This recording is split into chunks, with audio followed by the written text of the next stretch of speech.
Time for the 49ers Rush Podcast.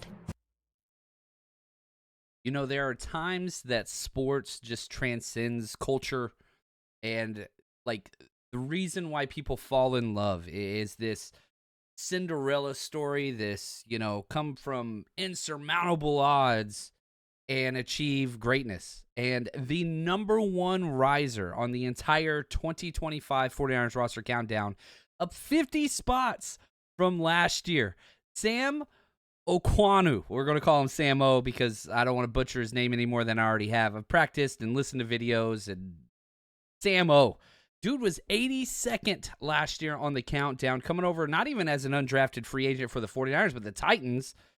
They bring him over and just was awesome. Played in 16 games for the 49ers and was just, on an injured season, one of the stalwarts that was dependable in the run game, dependable in the pass game, like just a do-it-all type of defensive end that, man, everybody started to fall in love with. Played with elite energy, play in, play out, so much passion, so much power. He is the heaviest of all the defensive ends and just, man, sets the edge and just heavy hands. Such a fun player. And not only is he just a fun player, his story is unbelievable. Grew up in Monrovia, Liberia, lived with his mom there until he was 12, and then Civil War breaks out, gets split up from his mom and his grandmother. They thankfully get reunited after the war. Come to the United States. Didn't even know what football was. Played soccer. Quit football, actually, after he gave it a try. Didn't like it. Goes back to soccer. And now he's in the NFL making millions of dollars. Like, just unbelievable story from Samo. And, he says, this is about his time in Liberia. Quote, growing up in Liberia was great. My mom and my grandma worked really hard to get us to a comfortable place in Liberia. Then in 2003, the Civil War broke out in my country, and it was a really tough time. A lot of kids didn't get to see their parents again. And he said, me and my mom ended up getting separated during the war, and that was a tough time for me because she's my best friend. She's my everything, end quote. Thankfully, they were reunited. He came to the United States, lived in Lowell, Massachusetts. Like, good Lord. Amazing. Just beautiful story, and so thankful that he is on the 49ers because, man, I was at camp last year, and I just kept saying, dude, this number 91, there's something about him, just how consistent. Whenever he's out there and he delivers to the offensive tackles, their heads pop back. Like, he is violent. 6'1", 269. This dude is stout. Short, stout power. 33-inch arms. He's 27 years old. And he's going into his fourth NFL season, but he just hasn't played much. 4.7-yard, 40-yard dash, good. 1.62, 10-yard, not great. 7.4 three-cone, not great. 35-inch vertical's good. 10.3 broad's good. So you've got this kind of undersized, short, stout, leverage power player at the defensive end that can kind of do it all. I think he's a little bit better at pass rush, but he didn't get a lot of quarterback hits.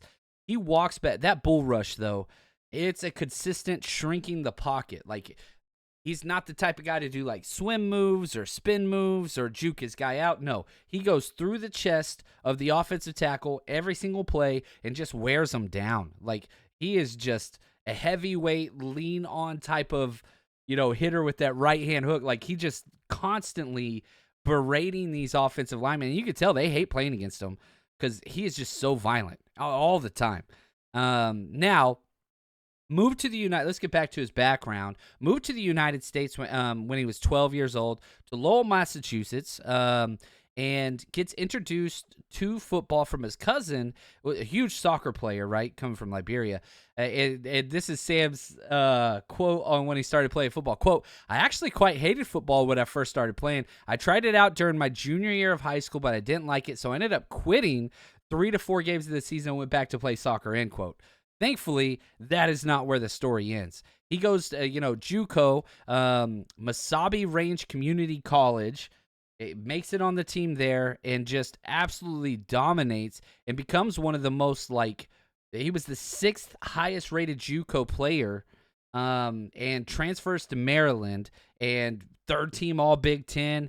Yeah, he was awesome. 90 tackles, 12 sacks in 3 years there at Maryland, and just was a consistent player, role guy, not an every down starter, whatever else, but showed like, dude, this guy has some elite traits that transfer to the NFL, maybe a little bit better than it does to the college thing. Dane Brugler, I didn't have him rated in my 2022 Edge class, was an undrafted free agent. Dane Brugler had him as the 41st defensive end. Here's Dane Brugler's write-up before he was drafted. Stout, muscular body type that flashes violence in the hands. We see that to a T. Somewhat of a tweener, but needs to figure out consistency. He plays with more effort than instinct, but his active hands and natural power wear down blockers and allow him to be disruptive from different alignments. And we saw that. Like, he was doing some NASCAR package stuff from the inside. Like, this guy just does so many things well. Tape is so consistent. Just after 1 year, he's not the most disruptive. He'll push his tackle into the feet of the quarterback. That's kind of his best, like, pass rush trait.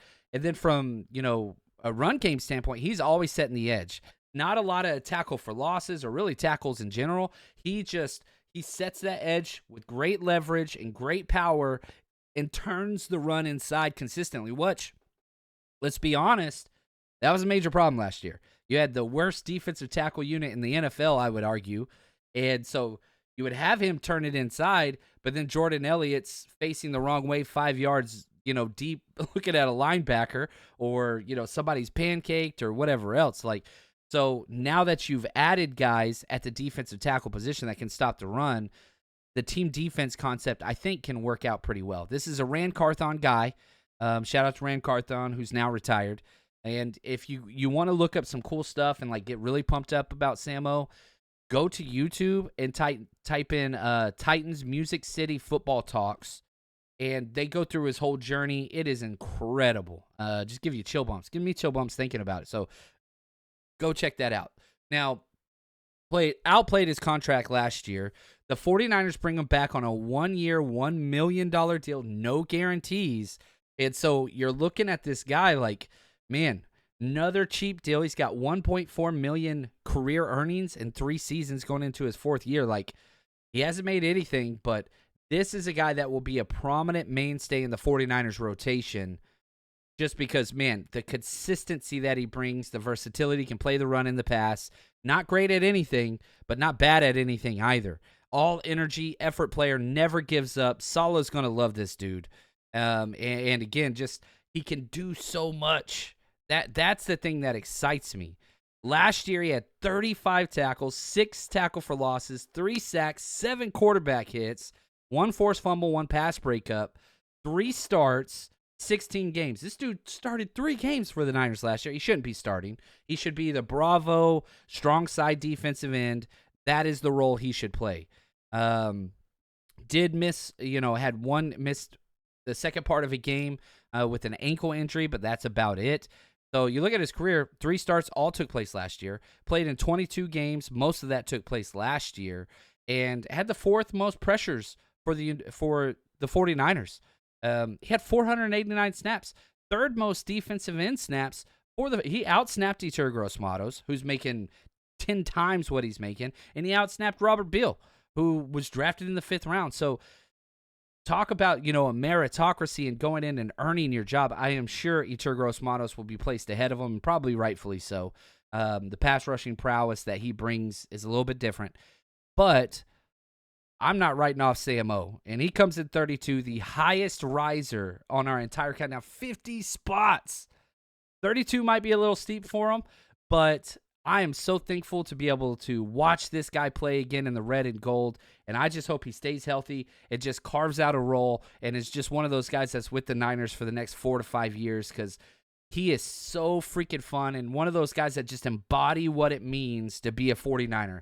Tough as hell. Overcomes adversity, loves football, loves his teammate, and just plays with so much passion, play in and play out. Guys like this are the reason why I miss coaching. You know what I mean? Like, I miss this. And so, Samo, You're a freaking legend in my book, and I'm so pumped to see what you can do this year. Shout out to Josh, who helped to write this episode, and for the 49ers Rush team, we're just going to keep counting them down.